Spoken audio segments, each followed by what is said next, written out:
মেদিনীপুরে এক নির্বাচনী বিরাট জনসভা থেকে মুখ্যমন্ত্রী মমতা বন্দ্যোপাধ্যায় নরেন্দ্র মোদীকে 420 গ্যারান্টি বাবু বলে সরাসরি আক্রমণ করলেন।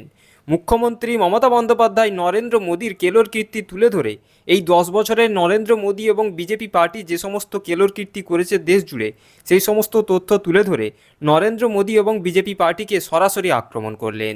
তো প্রিয় দর্শক, মুখ্যমন্ত্রী মমতা বন্দ্যোপাধ্যায় নরেন্দ্র মোদীকে কীভাবে 420 এবং গ্যারান্টিবাজ বলে আক্রমণ করলেন, এই ভিডিওটি ধৈর্য ধরে শেষ পর্যন্ত দেখতে থাকুন। আগে তো শুধু খেজুরের কাঁটা দিয়ে কাটতো, এখন তো অনেক ভালো আছেন, তাই গুন্ডামি করে মাস্তানি করে খেজুরিতে তৃণমূল করতে গেলে বাধা দেওয়া হয়। কত বড় ক্ষমতা এই গদ্দারদের! আর যার কাছে বিচার পাবে, কানে দিয়েছে তুলো আর পিঠে বেঁধেছে কুলো। আর সাংবাদিকদেরও বলিহারি যায়, কিছু না কিছু তো রিলেশন ওর সাথে আছেই, থাকতেই পারে, বাট টাকা পয়সার রিলেশনটা কেন? টাকা পয়সার সম্পর্কটা কেন? ও যা বলে আপনারা তাই করেন। আপনাদের মিনিমাম ধর্ম তো থাকা উচিত। যারা নেন না তাদের আমি স্যালুট করি, এর মধ্যেও দু একজন নিশ্চয়ই নেন না, কিন্তু যারা নেন তাদের নামটাও আমি ভালো করে জানি। মনে রাখবেন, মানুষ ছাড়া কাগজ চলে না, আর মানুষ ছাড়া টিভিও চলে না। এবার আমি আপনাদের কয়েকটা কথা বলি। সামনে ইলেকশন, মোদিবাবু কি বলছেন, আমি ওনাকে মোদিবাবু বলে বলবো না, এখানে আমি গ্যারেন্টি বাবু বলে বলবো, আপনারা বুঝে নেবেন। যেমন গদ্দার বলি, নাম বলি না, তেমনি এখানেও আমি নাম বলবো না, আমি গ্যারেন্টি বাবু বলবো, ঠিক আছে?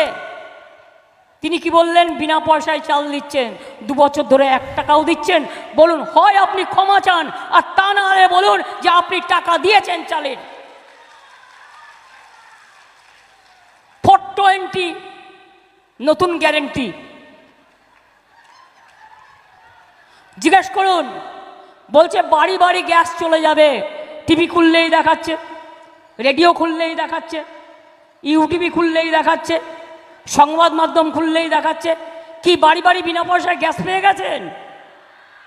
কি মা বোনেরা আমার, গ্যাস পেয়েছেন? গ্যাস দিয়েছে বিনা পয়সায়? তাহলে যে মিথ্যে কথা বলছে, এর উত্তরটা কি হবে? এর উত্তরটা কি হবে? তার মানে গ্যারেন্টি বাবু 420 গ্যারেন্টি গ্যাস বেলুনের থেকেও বড় গ্যাস বেলুন। No guarantee. এবার কি বলছে? সবাইকে বিনা পয়সায় বিদ্যুৎ পৌঁছে দেবো। দিয়েছে কাউকে? কাউকে দিয়েছে? কাউকে দিয়েছে? কাউকে দিয়েছে? তাহলে মানেটা কি হলো? 420 নো গ্যারেন্টি। এবার বলুন, আবার বলছে 70 বছর বয়সের পর চিকিৎসা করে দেবো। আরে ভাই, 70 বছর বয়সের পর কদিন লোকটা বাঁচবে? তুমি চিকিৎসা করে দেবে, আর বাচ্চা থেকে তার চিকিৎসাটা আমরা করব। স্বাস্থ্যসাথী আমাদের আছে, তোমার দয়া আমরা চাই না। বয়স্ক লোকেদের আমরা সম্মান করি, তারাও স্বাস্থ্যসাথীর আন্ডারে আছে। মিথ্যে কথা বলা